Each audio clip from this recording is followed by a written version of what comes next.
ce sont des saisies qui ont été effectuées par l'armée. Il faut le reconnaître, l'armée est en train d'abattre un travail de titan à côté du service des eaux et forêts et des autres forces de sécurité pour lutter contre le trafic illicite de bois.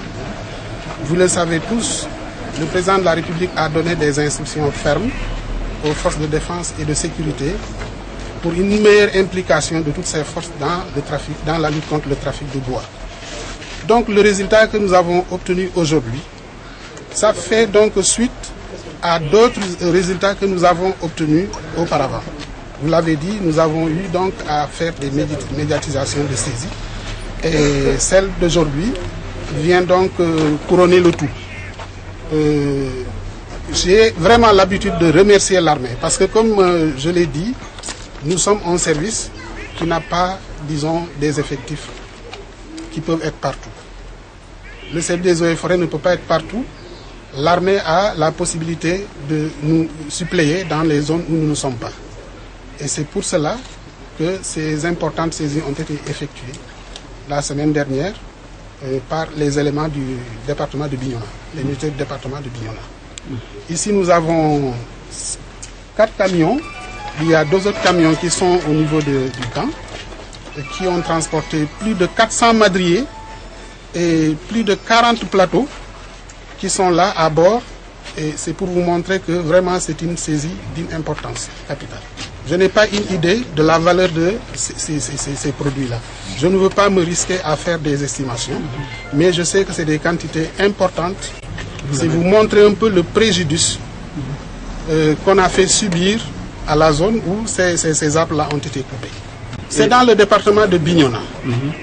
Vous savez, les gens, ils bougent.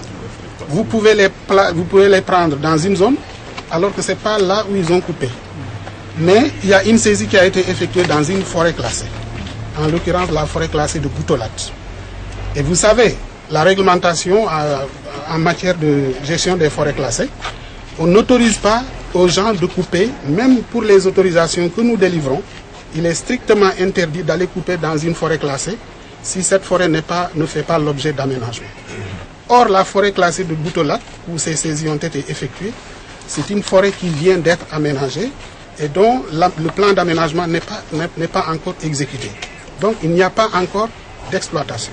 Ce n'est qu'à partir de l'année prochaine que nous pourrons parler d'exploitation. Mais cette année encore, cette forêt n'est pas encore exploitée. Ils sont au nombre de 6, je pense.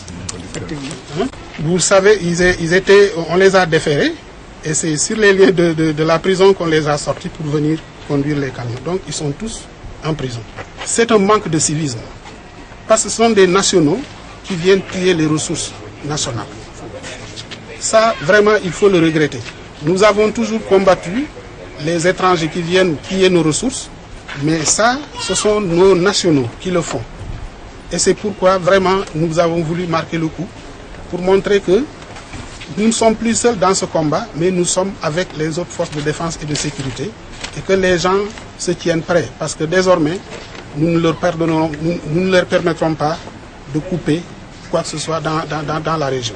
Vous savez, nous, on allie le bâton et la carotte, comme on dit. Il y a la sensibilisation, il y a l'aménagement des forêts, mais il y a la répression. Parce que quand vous allez vous parler aux gens et qu'ils ne vous écoutent pas, mais finalement, vous êtes obligé de sortir le bâton. Et c'est ce que nous faisons aujourd'hui.